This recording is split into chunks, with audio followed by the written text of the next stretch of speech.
At around 9 a.m. on March 6, 1963, a woman living in a nice neighborhood in Minnesota heard her doorbell ring. So she got up from her seat at the kitchen and began walking toward the door. But before she got there, the doorbell rang again. Ruth was immediately annoyed because she was thinking it had to be some salesman being really pushy, but nonetheless, she hustled to the door and she opened it up, and immediately she could tell this was no salesman. This was an emergency. Minutes later, police were swarming the neighborhood, guns drawn. But before we get into that story, if you're a fan of the strange, dark, and mysterious delivered in story format, then you've come to the right podcast because that's all we do, and we upload twice a week, once on Monday and once on Thursday. So if that's of interest to you, please offer to make the Amazon Music follow button a peanut butter and jelly sandwich, but be sure to sneak in a single slice of cheese still wrapped in plastic. Okay, let's get into today's story.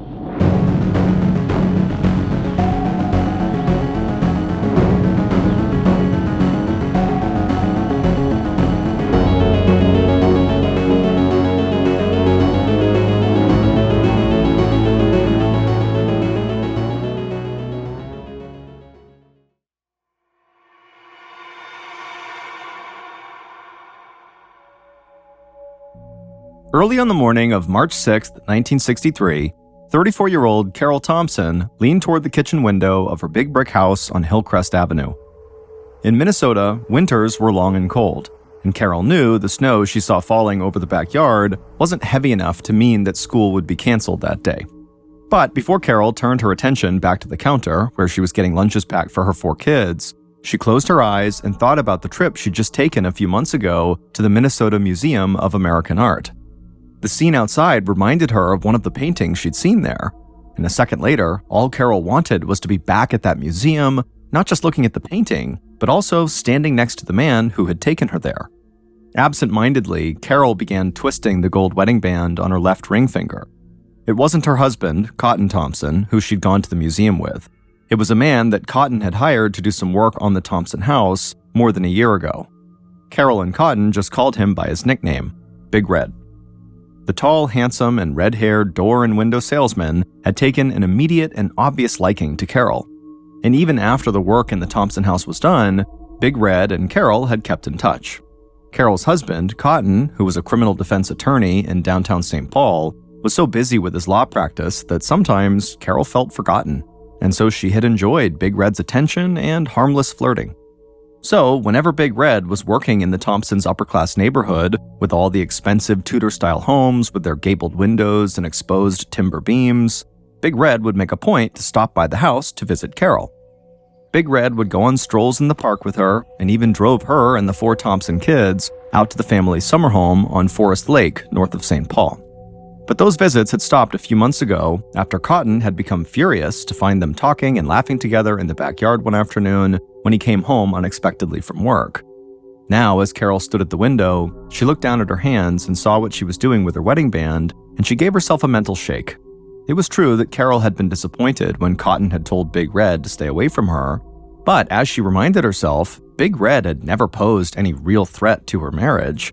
In fact, Carol had actually been a bit thrilled to see Cotton's show of jealousy, and she had definitely enjoyed the extra attention Cotton had been paying to her ever since that backyard face-off. Besides, everything that Carol had ever really wanted in life was right here, under the roof of the 2.5-story home that Cotton had redecorated just for her, right down to the custom rugs and the color of the brand new appliances. And best of all, Carol finally had the chance to finish her college degree after 13 years at home raising their 4 kids. Turning to the kitchen counter, Carol took a deep breath, then focused her attention on the familiar tasks that made up her morning routine. With military precision, she laid out the peanut butter and jelly sandwiches and fruit for the 3 Thompson girls to take to the local elementary school, and the apple that her 13-year-old son always brought to middle school. Carol had just finished packing the kids' brown bag lunches when she heard the familiar sound of Cotton's footsteps as he came down the stairs. And by the time the farm boy and Navy veteran strolled into the kitchen, Carol was already smiling. And that smile got even wider when her 36-year-old husband didn't stop until he was close enough that Carol could smell his aftershave. As she turned to face Cotton, he gave her a warm kiss on the lips. When Cotton finally stepped away, the connection between husband and wife felt like it was as strong as it had been 14 years ago when Carol had first met Cotton at Macalester College. Carol had been studying Russian literature at the small prestigious college. Cotton was 2 years ahead of her, and he was finishing his degree in economics. Cotton had an easy charm and could make people laugh, but he also had serious ambition. He wanted to be a respected and financially successful lawyer, and he had the drive to achieve those goals. They married within a year of meeting each other, and by then, Cotton had already decided that this smart, passionate woman who adored books and art was a partner he would love and cherish for the rest of his days. The two wasted no time starting a family. Carol was pregnant just a few months after the wedding. And now, looking at Cotton, Carol thought about how little he had changed. Even though Cotton's hair was still wet from a morning bath, the water hardly even darkened the color. A blonde so white that her husband had been called Cotton ever since he was a boy. Cotton knew that his wife had been annoyed when he had told Big Red that he was no longer welcome at their home. But Cotton was smart enough to know that Carol was an extremely attractive woman with her dark curly hair and easy smile, and all Big Red's interest in Carol had really done was to remind Cotton not to fall into the trap of taking his wife for granted. Cotton wanted to get home from work in time to watch the kids, so Carol could make it to school that evening. Cotton had a late meeting that day that could delay him, but he promised Carol he'd move it if he had to. He hated when she had to miss a class because of him. And also, there was another reason Cotton didn't want to stay late at work tonight. He was nervous to leave Carol home alone. Just a week earlier, everyone in St. Paul had been totally shocked by the murder of a 15-year-old high school student who had been stabbed and beaten to death. Her schoolmate had confessed to the killing just 3 days later, but the sheer brutality of the crime had put everyone in the Thompsons' neighborhood on edge. As Cotton stepped out the door with their son, he told Carol he'd give her a call sometime this morning to check in and let her know when he'd be able to get home that night. They gave each other a final kiss, and then Carol watched Cotton and Jeff disappear into the falling snow. About an hour later, as Carol was vacuuming the upstairs bedrooms, she heard the telephone ring. As she turned off the vacuum and headed downstairs to answer it, she wished that they had a second phone up in their master bedroom. Picking up the receiver in the kitchen, Carol heard Cotton's upbeat voice at the other end of the line. His secretary had apparently changed his schedule, so he would be home in time for Carol to go to her evening class. By the time Carol was off the phone and heading back upstairs to put the vacuum cleaner away, she decided that with a late night ahead of her, maybe she'd just take a break from cleaning and go back to bed. But once Carol was inside the master bedroom, she heard a sound that she didn't recognize coming from somewhere in the house. She held her breath for a second and just listened intently. Carol suddenly missed their little dog, Shotzi, who was a terribly behaved dachshund, whose bad habits included barking at everything that moved. They had just recently gotten rid of him because he chewed up all their carefully redecorated furniture. As Carol strained her ears to hear the sound again, she couldn't hear anything. The house was totally quiet. But Carol was still very much on edge. So when she heard the sound again a minute later, she leapt out of her bed, walked up to the door, and opened it to see what was going on. And when she did, she saw there was someone standing right there. Carol had no time to think. Adrenaline flooding her body, she started to fight for her life.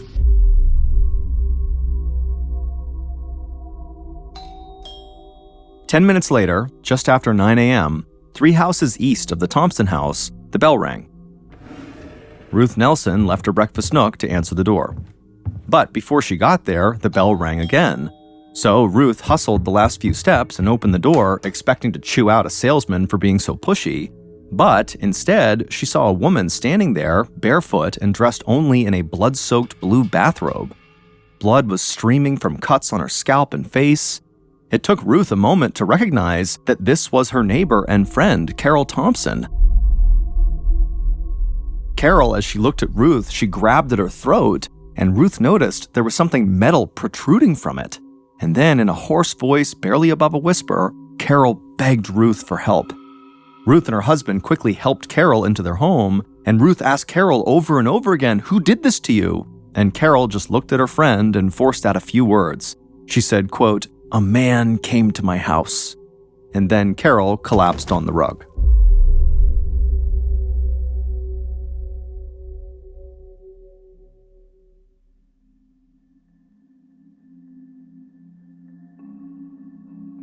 A police officer and his sergeant were just a few blocks away, sitting in their squad car when they heard the dispatch call at 9:07 a.m. that morning. They arrived at the Nelson home first, where they found the victim, Carol, lying on the floor.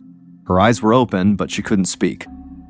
The doctor who lived across the street had rushed over to help when his wife saw Carol staggering down the street, and the doctor was putting pressure on Carol's most serious wounds.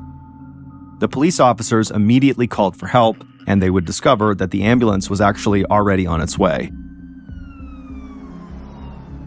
And so just a couple of minutes later, the paramedics arrived, they loaded Carol into the ambulance, and they sped off with her.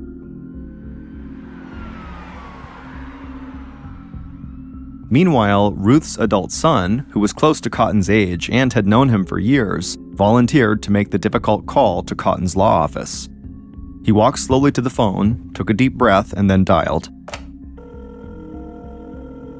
When he got Cotton on the line, he would tell him that his wife had been in some sort of accident and was now being taken to nearby Anchor Hospital.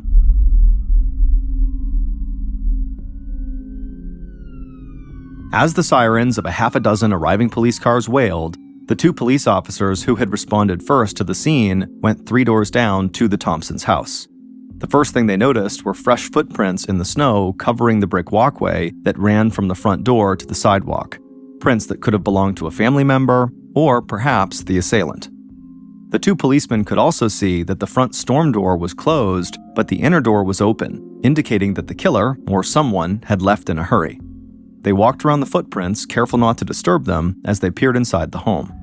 When they saw a puddle of blood on the entryway floor, they decided to wait for those squad cars to arrive before going any further. Within minutes, Detective George Barkley pulled up at the Thompson house, along with several officers of the St. Paul Police Department, where the 50-year-old detective had served for 25 years. Barkley adjusted his fedora hat as he stepped out of the car. The officers on scene told him they found that front door wide open and the side door to the house was unlocked. Detective Barkley knew that if either door had been left unlocked, then that really meant just about anyone could have entered the house and done this. Detective Barkley drew his gun and then led the officers inside the home, being very mindful that the killer could still be in the house. But after searching every room in the house, they discovered that the house was clear. There was no one else there. Barkley headed back upstairs. The kids' bedrooms were undisturbed, but the master bedroom was totally ransacked. Barkley wondered if this was maybe a robbery gone wrong. Maybe a burglar was surprised to find Carol home, and they attacked her. That would explain the chaos inside the house. But there were some things about the crime scene that didn't fit the robbery theory. They didn't really fit any coherent theory at all. As Barkley walked through the house, he just felt more and more confused by the evidence he was seeing. For some reason, the tub in the bathroom was filled with about 6 inches of lukewarm water. There was no indication that Carol had been bathing at the time of the attack.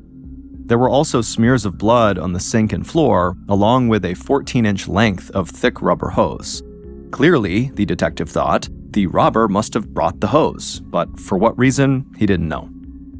In a pool of blood near the bathroom, investigators also found pieces of black and white plastic, the broken handle to a gun. Detective Barkley tracked signs of a struggle which began upstairs and continued downstairs.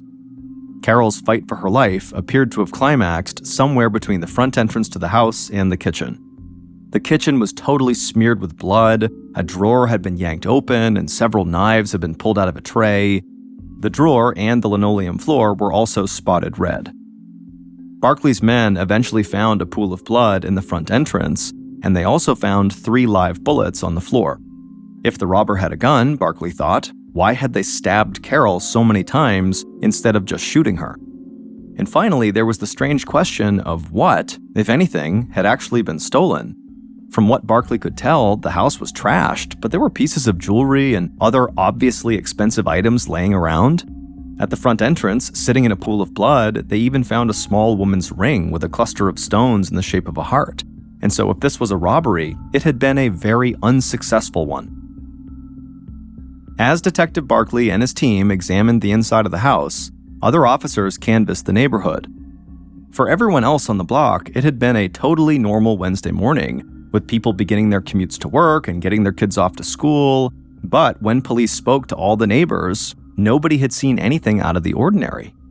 Carol's next-door neighbor had called Carol at 9 a.m., just about the time that Carol was getting attacked. When Carol didn't answer the phone, the neighbor actually peered into her bedroom window to see if she was home, but the neighbor said she didn't see anything out of the ordinary.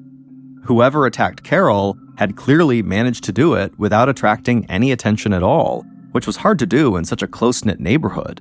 That suggested to the police that her assailant was not just a crazed person roaming the streets and breaking into homes at random. Whoever assaulted Carol was clearly smart and efficient enough to get away quickly and quietly. As long as they were free, the public could still be in danger. At 10:30 a.m., so an hour and a half after the attack on Carol, the St. Paul Police Department's crime lab team arrived and began dusting for fingerprints, hoping the assailant left his mark. Neighbors peered out of windows, watching the men in overcoats and galoshes standing in the falling snow, taking notes, and snapping photographs. Police also discovered blood droplets and smears tracing Carol's path to various neighbors' houses as she ran around trying to get help.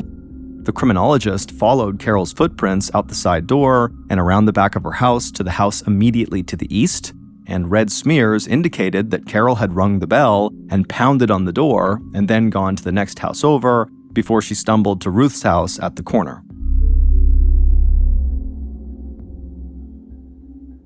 Nearby, at Anchor Hospital, where Carol had been taken by the ambulance, her husband, Cotton, sat in the waiting room sobbing while a team of doctors desperately tried to save Carol's life. When Carol had been brought in, she had no pulse. She lost a lot of blood, mainly from the knife wounds in her neck and scalp, and she had lots of cuts on her arms and hands. Carol had clearly fought back hard. There was a 3-inch blade stuck in Carol's throat. The surgeons had removed it, and they performed a procedure called a tracheotomy, which is when doctors cut a hole directly into a person's throat from the outside to help them breathe. But Carol's heart was barely beating, so the doctors put manual pressure on her heart to try to jumpstart it. Doctors also drilled a hole in Carol's skull to remove any blood that might have pooled inside of her head from all the blows she had taken. But ultimately, Carol's injuries proved to be too severe, and at 12:58 p.m. on March 6, 1963, 4 hours after Carol stumbled down her block looking for help, the doctors pronounced her dead.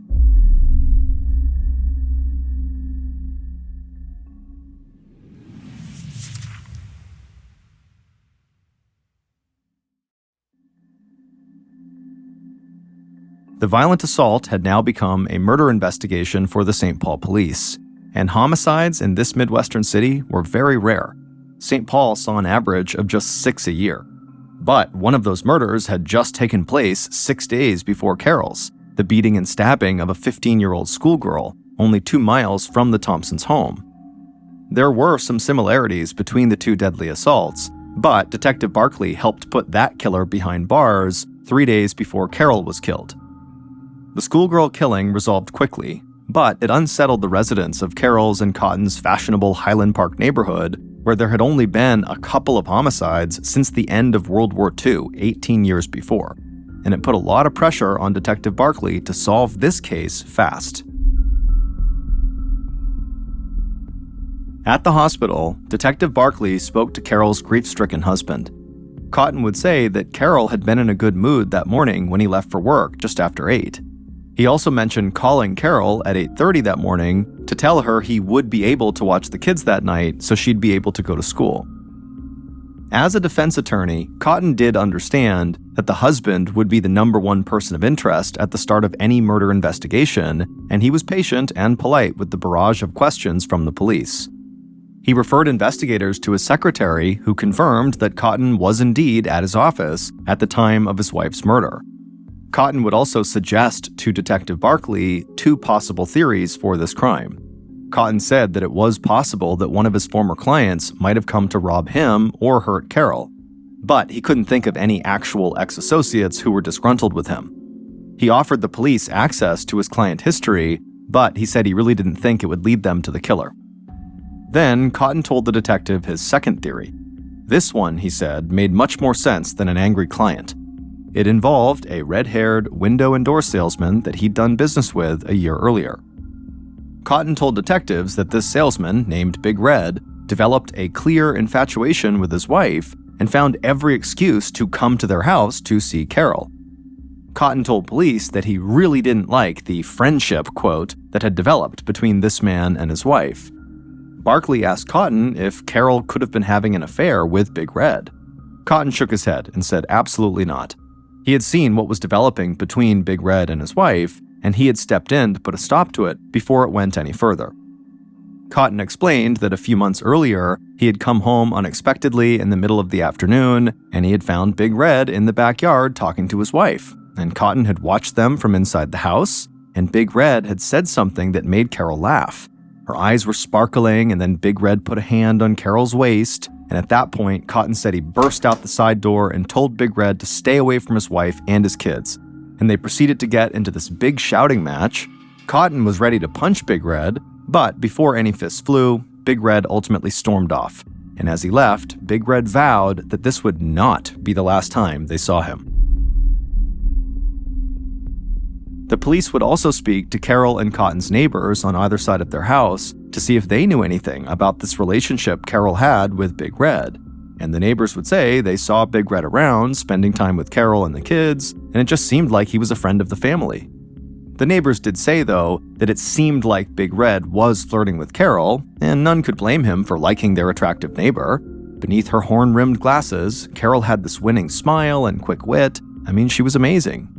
And Carol had admitted to her neighbors that she found Big Red very attractive. They both liked art and literature, neither of which held any appeal for Cotton. But Carol swore to whoever she talked to that she and Big Red were just friends. However, whatever the real status of that relationship was, Detective Barkley knew he now had his first good lead. Barkley tracked down Big Red at work that afternoon and drove him to the station. Big Red sat with his head in his hands, sobbing as he answered the detective's questions about his relationship to the Thompson family. He confirmed that he had developed a friendship with Carol after he sold Cotton some windows for their house, and he admitted that after that job was finished, he would swing by to see Carol when he was in the neighborhood. Big Red told police that he had taken Carol to an art museum a couple of times, and once he drove Carol and the kids to their summer home, but he was adamant that he had had nothing to do with Carol's death. He told Barkley that after his backyard altercation with Cotton, he dropped his friendship with Carol altogether. Big Red figured that it would be best for him to stay away. He said he hadn't seen Carol since the dust-up with Cotton, and at 9 a.m. on March 6th, when Carol was attacked, Big Red said he was at a sales conference, which his boss would back up. And so, this case was clearly not going to wrap up as fast as Detective Barkley hoped, and the police department was really starting to feel the heat.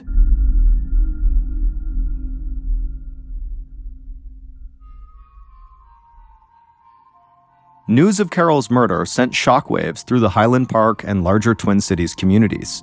A home invasion in that exclusive neighborhood was unthinkable, and the victim, an all-American housewife and mother of 4, was well known in the community and universally adored. To imagine such a woman meeting such a brutal end shook people to the core, and the killer, whoever they were, was still out there. Nervous housewives peered out of their windows, refusing to answer the door for deliveries or door-to-door salesmen, and husbands began coming home early from work every night. In a town that rarely saw a locked door, chain locks were now flying off the shelves of hardware stores. Sporting goods stores ran out of shotgun shells and pistols and bullets. Public officials demanded results. In response, across the Twin Cities region, police rounded up anyone who could in any way be considered a suspect. Wives turned in abusive husbands, petty thieves and sex offenders were pulled off the street, police hauled in peeping toms, public drunks, and known burglars. They threw homeless men, even the disabled and mentally ill, into squad cars and took them downtown. Anyone that seemed even a little bit different or, quote, suspicious in any way, the police fingerprinted and interrogated. But none seemed connected to the case. As the month of March 1963 ticked away, Detective Barkley was starting to get frustrated. He had no fingerprints and no eyewitnesses. His victim had problems in her marriage, but both her husband and the other man she had gotten close to had very solid alibis. The crime scene looked like a robbery, except nothing had been stolen. The only good evidence he really had was the black and white pieces of plastic laminate that police had found in the entryway of the home and in the upstairs hallway. They were very likely parts of the handle of some kind of gun. Detective Barkley figured if he could just identify the weapon, maybe it could lead him to his killer. So he sent the pieces of plastic off to the FBI for analysis, and then he waited very impatiently for a few weeks, and then finally he got his answer.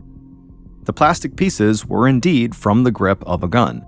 They were from a custom-made pistol grip for a 7.65mm Luger pistol. Detective Barkley felt relief at finally making progress here, and now he was hopeful that this would lead to the break in the case that he so badly needed. And so, on April 5th, 1 month after the murder, Detective Barkley and the St. Paul police chief held a televised press conference. They affixed those customized pieces of the pistol grip onto an identical Luger and displayed images of it in poster-sized photos. Barkley and the police chief blasted these pictures all over the state in hopes that someone would recognize this custom gun and call the police to tell them who it belonged to. In the days following the press conference, Barkley began combing through the numerous tips he had from the public since the murder. And at some point, he found an unnamed source claiming that Cotton had taken out $900,000 in life insurance on his wife across 3 carriers, and some of those policies were apparently written as recently as 2 months before the murder. Barkley looked into this claim, and he soon discovered that Cotton had indeed taken out policies, but with 8 carriers totaling $1.1 million, about $10 million in today's dollars. At this time, the average American was making less than $10,000 a year. Investigators spoke to Carol's parents. Her father, who was a successful heating and plumbing contractor in St. Paul, valued his own estate at about $600,000, which would be about $6 million today. Carol, being an only child, was set to inherit all of that money, meaning if she were to die, the family fortune was set to go to her and Cotton and the kids. Detective Barkley started wondering if this, quote, pillar of the community, aka Cotton, was not really the man he presented himself to be. As his investigators spoke to more people in the Thompson circle of friends, he learned that Cotton was often seen around town with other women. Cotton started to look really suspicious to Barkley. But being a bad husband and buying life insurance was not illegal, and Barkley could find no connection between Cotton and the murder weapon. But before Barkley got too deep into his re-examination of Cotton, his press conference about the Luger totally paid off. On April 9th, he received a call from someone claiming that the Luger was actually his. A traveling salesman from Minneapolis told police that his apartment had been burglarized on February 14th, 3 weeks before Carol's murder, and one of the items he reported stolen was that pistol. He had made the customized hand grip in a shop class at a local community college. Detective Barkley confirmed that the salesman was nowhere near St. Paul the day of Carol's murder, and so could not have been her killer. Finally, this felt to Barkley like a really solid lead backed by evidence, but it presented a whole new set of challenges. Now Barkley had to solve a burglary in another city in the hopes that the perpetrator of that crime was also the one who committed this murder. But it wouldn't take long for the police to catch another break.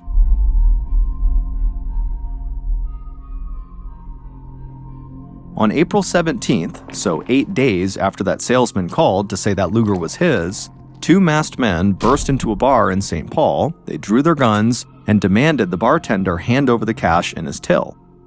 Then one of the robbers punched the bartender before taking the money and escaping with his accomplice. A few days later, St. Paul police arrested the 2 men on suspicion of burglary and assault. The tavern robbery was the latest of several robberies they had committed in the area. When police got the thieves into interview rooms in the jail, one of the robbers struck a deal with the county and started talking. He had information the police wanted. He knew all about that special Luger the cops were looking for. He and his buddy were the ones who actually stole it. The robber claimed that he had only had the Luger for a month. He told police that 2 weeks before Carol's murder, he had given the gun to a man that he and his accomplice knew. His name was Norman Mastrian. The cops knew Norman too. He was a former champion boxer whose life had gone totally south, and he'd had lots of scrapes with the law. In fact, he was actually a suspect in another murder, but detectives couldn't find enough evidence to charge him. Detective Barkley thought Norman was certainly capable of killing Carol, but the robber told police that Norman was not the last person he had seen with that Luger. The day before Carol got murdered, the robber watched Norman give it to someone else, a guy named Dick W.C. Anderson. And police did some digging, and they discovered that Dick was a Korean War veteran with a Purple Heart. And to get a Purple Heart, it means you got injured in combat. But Dick also had a drinking problem, and he had been through a bitter divorce, and he was now apparently a petty criminal, but it really didn't seem like he was a murderer. And Dick had absolutely no connections to the Thompsons, so why would he kill Carol? It felt like the more clues Detective Barkley and his team found, the more of a mystery this case became. Detective Barkley had no problem finding Norman Mastrian, the former champion boxer, but Dick Anderson, the last one to have the Luger, was another story. Dick had left town in a hurry after seeing Barkley's press conference about the Luger. Detective Barkley put out an all-points bulletin across the country with a description of Dick. It was a long shot, but on May 19th, it paid off. 1,700 miles from St. Paul, police in Phoenix, Arizona, entered a cheap motel on an unrelated matter, and they recognized the man who was checking out at the time as Dick Anderson. Police immediately extradited Dick back to Minnesota, and after 3 days in jail, Dick Anderson would confess to everything. And suddenly, all the loose ends and confusing, conflicting pieces of evidence made a terrible kind of sense. The story that Dick had to tell was far more shocking than anything Detective Barkley or any of his colleagues had imagined.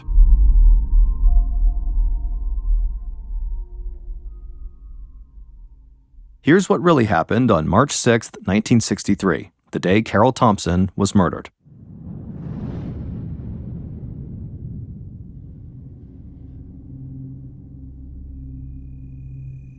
Before dawn, Dick Anderson slipped into the Thompson house through the unlocked side door while everyone in the house was asleep. Dick moved silently through the kitchen and headed down to the basement where he waited in the dark. Now, what Dick was doing was not his typical line of work. However, he was broke, and the $3,000 that Norman Mastrian had offered him to do what he was going to do was a lot of money, and so he had agreed to do it. So Dick waited in the darkness of a stranger's basement, periodically glancing at the hand-drawn map he had been given of the home's layout. Dick had also fortified his courage with vodka and amphetamines, and so his heart was racing. The sun rose and Dick listened as just a few feet above his head in the kitchen, Carol got her family fed and out the door. About 20 minutes later, Carol answered the telephone. It was Cotton calling from the office, telling her he'd be home in time for Carol to go to class that evening. Meanwhile, in the basement, Dick grasped the 14-inch length of thick rubber tubing Norman had given him. Dick's plan was to slip into the kitchen and strike Carol on the back of the head with this rubber. He thought a clean blow would totally knock her out. Dick could hear Carol's voice, muffled through the floorboards, as she spoke to her husband. Dick carefully headed up the stairs until one of the wooden steps let out a loud squeak. He heard Carol's voice stop cold. Dick froze and waited to hear Carol resume her phone call. He realized that Carol would hear him coming if he continued up the stairs, so he revised his plan. He would wait in the basement until he was sure Carol had left the kitchen. Eventually, Dick would hear Carol vacuuming on the second floor for several minutes, and then right as he was about to go up, he heard the phone ring again. But this time, Carol did not come downstairs to answer it. She stayed upstairs and let it ring. And so at this point, Dick made his move. He ascended the last few basement steps, he padded through the empty kitchen and climbed the main stairs to the second floor. And as he did this, Carol heard him, and she walked to her bedroom door right as he arrived in front of her bedroom door. And when Carol opened it up, she was totally startled to see this man she had never seen before standing in her house. But before she could scream, Dick told Carol that he was just here to rob her. He promised that if she did what she was told, she would get through this just fine. And so Carol did as she was told, and she laid down face first on the floor, at which point Dick struck her in the back of the head with that thick rubber hose, knocking her out. He then dragged Carol's unconscious body down the second-floor landing, leaving her in front of the bathroom door for a moment. Then Dick looked into the bathroom, and he saw water in the bathtub, just as Norman had told him to expect. But as Dick began dragging Carol into the bathroom, Carol woke up, and immediately she began fighting back. Dick, in a panic, pulled out the Luger to shoot her, but the pistol wouldn't fire, and so he just began bashing the pistol into Carol's face. Blood flowed from Carol's forehead, but she just kept on fighting. Dick hit her again and again, hard enough to break off a piece of the gun's white and black plastic laminate grip. Carol eventually managed to separate herself from her attacker, and she scrambled down the stairs, tumbling into the entryway, and she tried to escape out the front door. But Dick caught up to her right as she was struggling to open up the chain latch, and he continued to bludgeon her over and over again with his now broken gun. Another piece of the handle would break off during this beating downstairs, and 3 live rounds would pop out of the gun.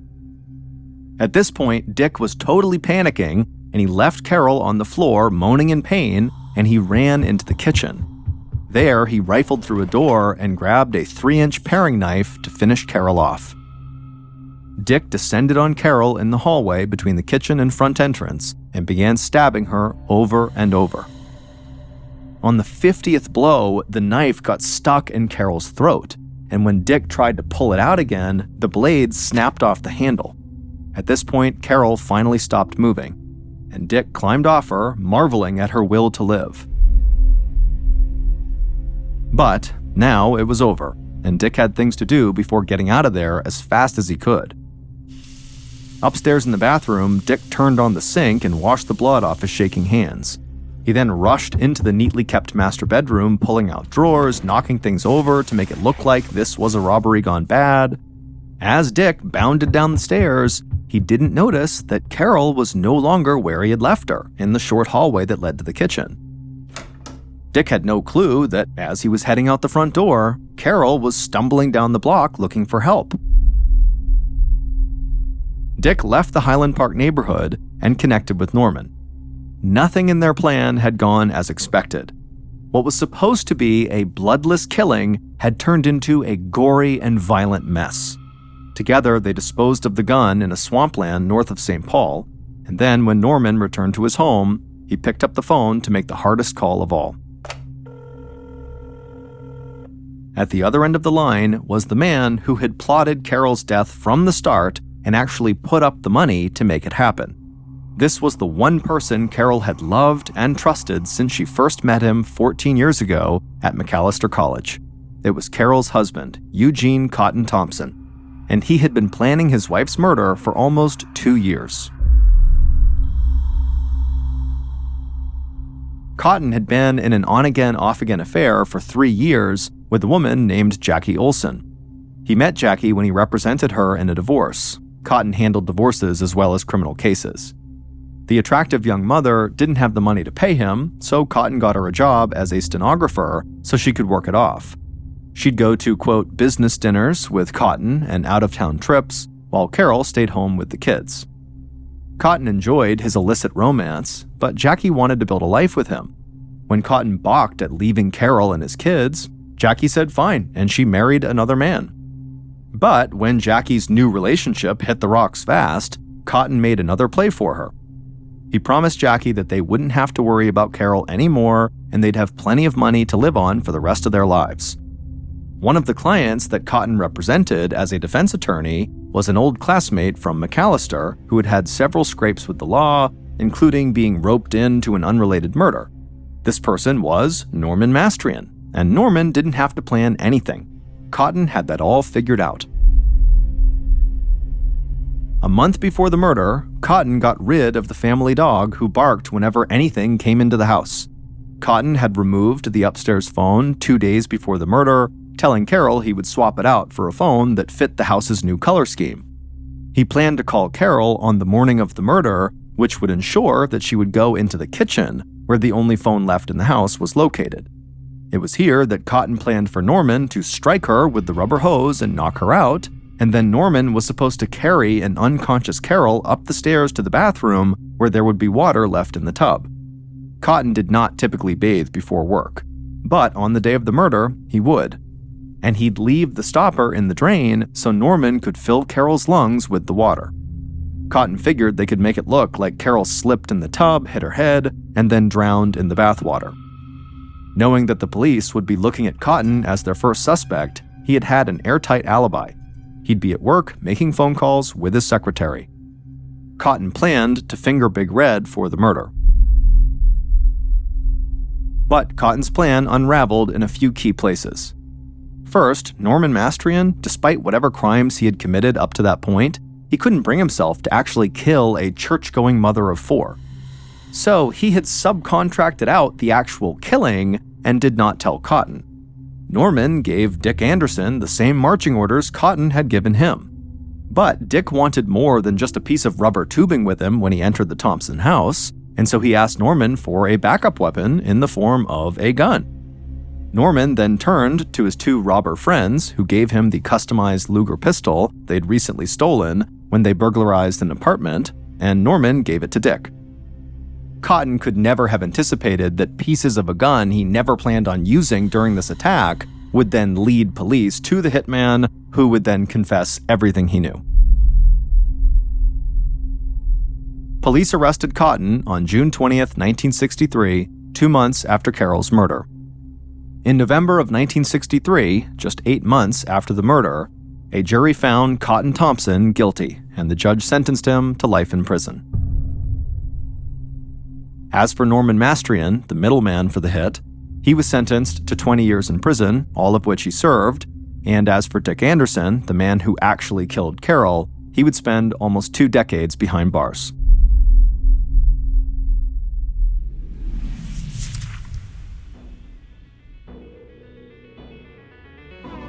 Thank you for listening to the MrBallen Podcast. If you enjoyed today's story, be sure to check out our YouTube channel, just called MrBallen, where we have hundreds more stories just like this one, many of which are not available on this podcast. Again, that YouTube channel is just called MrBallen. So that's going to do it. I really appreciate your support. Until next time, see ya.